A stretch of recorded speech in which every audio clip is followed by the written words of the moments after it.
Assalamualaikum warahmatullahi wabarakatuh, sahabat pengguna YouTube dimanapun berada. Jumpa lagi dengan kami Simala Bapis. Kami mohon maaf karena beberapa hari ini tidak intens upload video dan banyak sekali pertanyaan dari teman-teman pengguna YouTube terkait budidaya ikan nila metode biovlog itu yang belum sempat kami jawab.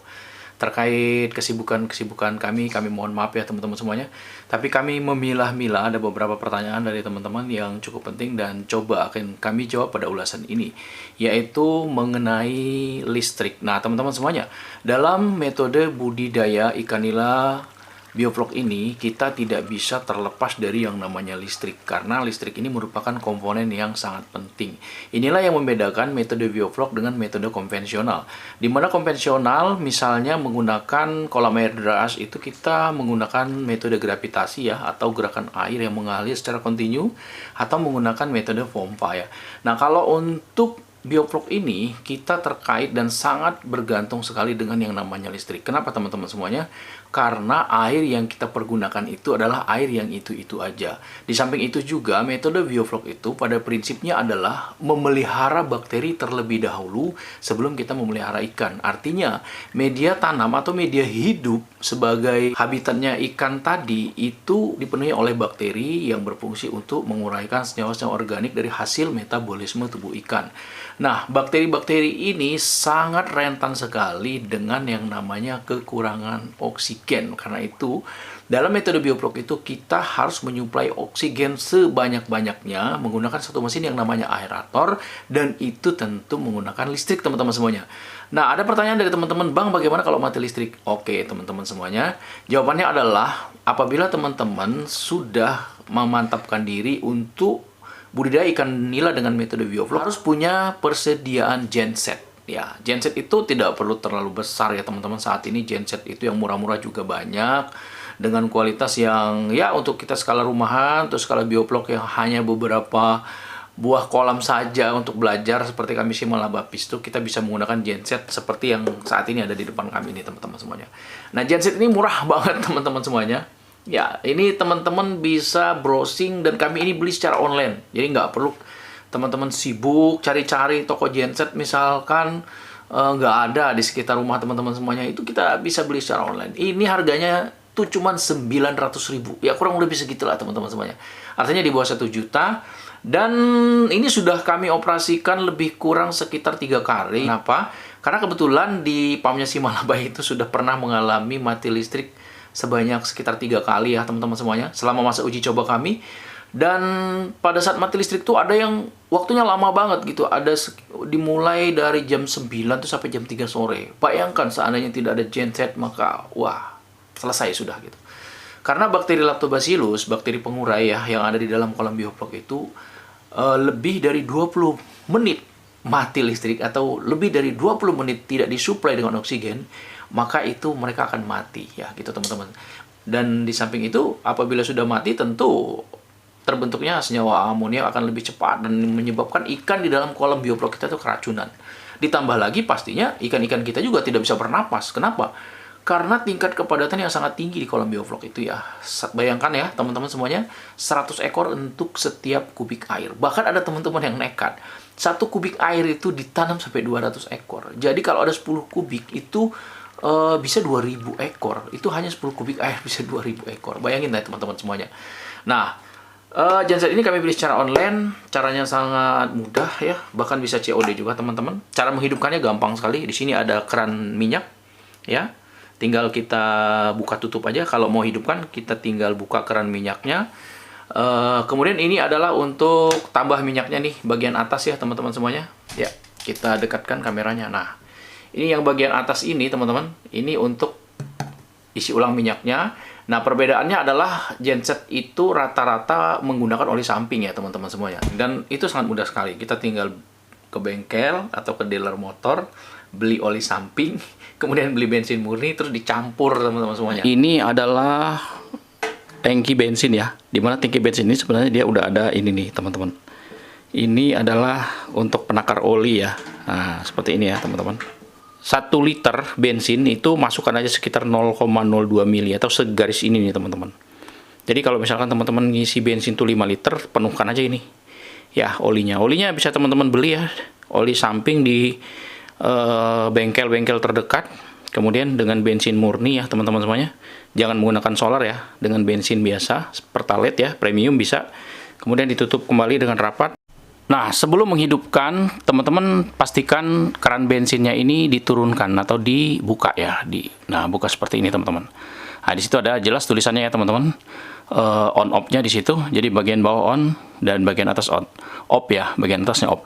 Nah, apabila selesai menghidupkan atau mematikan mesin ini, maka ini dipastikan ditutup kembali ya teman-teman. Nah, ditutup kembali seperti ini. Oke, cara menghidupkannya adalah kita mulai dari kita putar bagian bawah. Kemudian langkah yang kedua, kita tinggal tekan tombol on-nya teman-teman semuanya. Seperti ini. Dan cuknya kita naikkan teman-teman semuanya. Oke. Nah, setelah dinaikkan di bagian sini teman-teman semuanya. Oke, nih di bagian sini.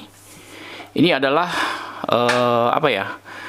Untuk menghidupkan, apa ini namanya, lupa juga ya kawan-kawan namanya ya. Ini adalah tuas untuk menghidupkannya. Ini tinggal tarik, seret, hidup. Nah, setelah hidup maka kita perhatikan ya. Nah, jarum ini dia bergerak dulu ke angka 220. Jadi begitu dihidupkan nggak langsung ke 220. Nah, biasanya dia ke 100 dulu, naik ke 110, 200 hingga 220.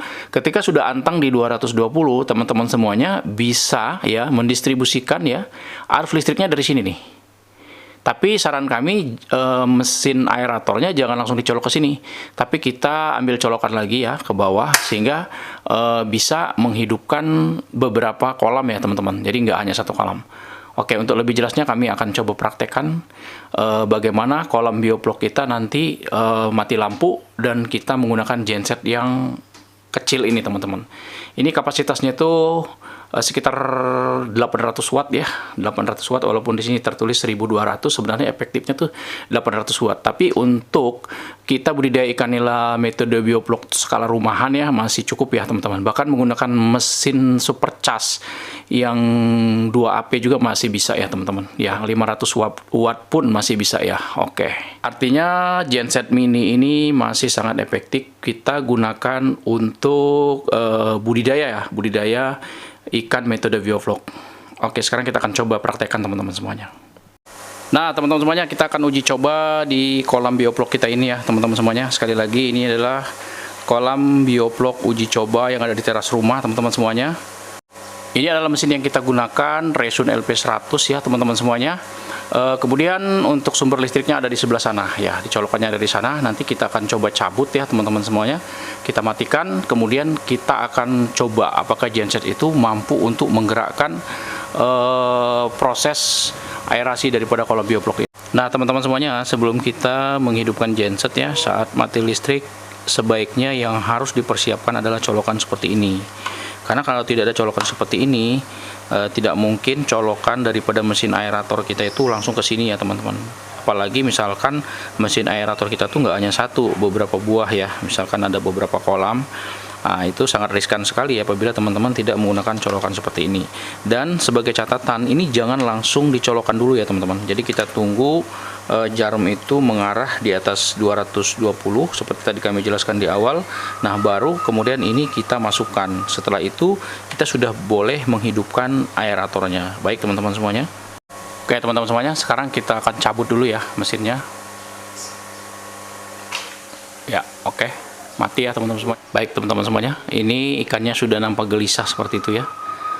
Mati listrik, seperti inilah kondisinya. Kita bisa bayangkan seandainya mati listrik itu lebih dari 30 menit ya, itu 15 menit aja ikan sudah pada ke atas naik ya teman-teman semuanya.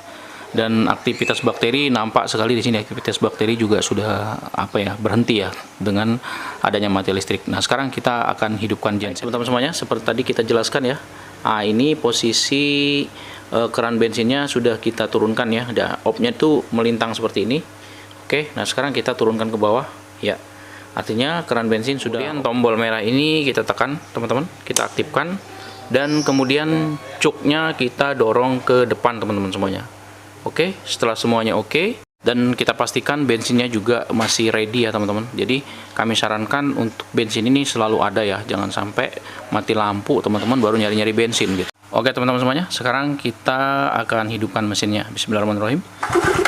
teman-teman semuanya, sekarang mesinnya sudah hidup. Jangan lupa cuknya dinaikkan ya teman-teman, atau diturunkan kembali. Ini tadi naik, sekarang kita turunkan kembali. Oke. Oke.